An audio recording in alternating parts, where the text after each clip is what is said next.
Pop.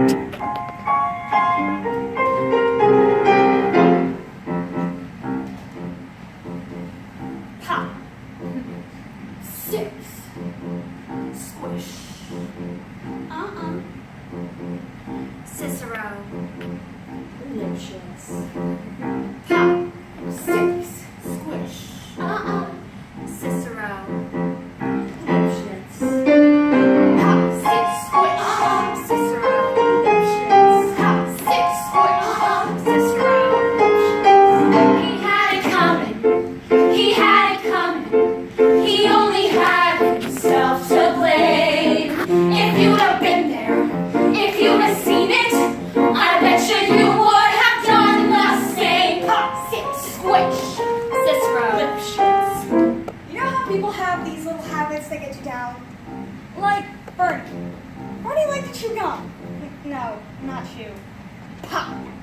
So I came home this one day and I'm feeling real irritated and I'm looking for a bit of sympathy.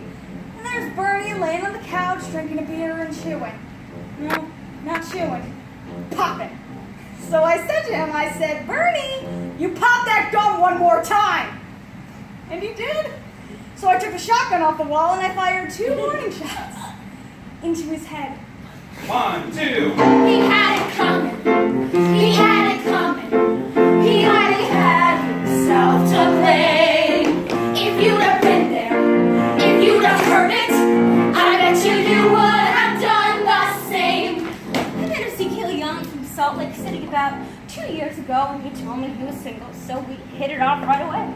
We started living together. He'd go to work, he'd come home, we'd have dinner, I'd fix him a drink. It was like heaven in 2.5 rooms. Then I found out, single, he told me, single my ass. Not only was he married, oh no, he had 6 wives. One of those Mormons, you know. So that night when he came home from work, I fixed him his drink as usual. Some men just can't hold their arsenic. 1, 2. He had it coming. He had it coming. He took a flower in its prime, and then he used it, and he abused it. It was a murder, but not a crime. So I'm standing in the kitchen one day, carving up a chicken for dinner, minding my own business. Then in storms my husband Wilbur in a jealous rage. You've been fooling with the milkman, he said. He was crazy. And he kept screaming, you've been fooling with the milkman. And then he ran into my knife. He ran into my knife 10 times. 1, 2. If you'd have been there, if you'd have seen it, I bet you would have done the same. My sister Veronica and I had this double act, and my husband Charlie traveled around with us. Now for the first number in our act, we had 20 acrobatic tricks, one right after the other. 1, 2, 3, 4, 5, splits, spread eagles, backflips, flip-flops. So this one night, we're in Hotel Cicero, the 3 of us boozing, having a few laughs, and we run out of ice, so I go out and get some. I come back, and there's Veronica and Charlie doing number 17, the spread eagle. Well, I was in such a state of shock, I completely blacked out. It wasn't until later, when I was washing the blood off my hands, I even knew they were dead. 1, 2. He had it coming. He had it coming. He only had himself to blame. If you'd have been there, if you'd have seen it, I bet you would have done the same.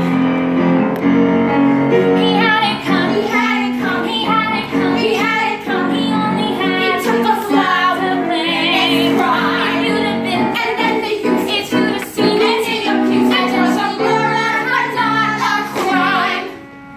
I loved Al Lipschitz more than I could possibly say.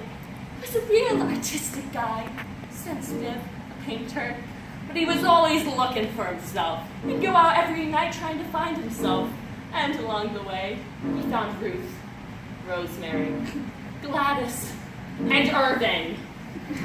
Some say we broke up over artistic differences. He saw himself as alive, and I saw him dead. 1, 2. The dirty bomb.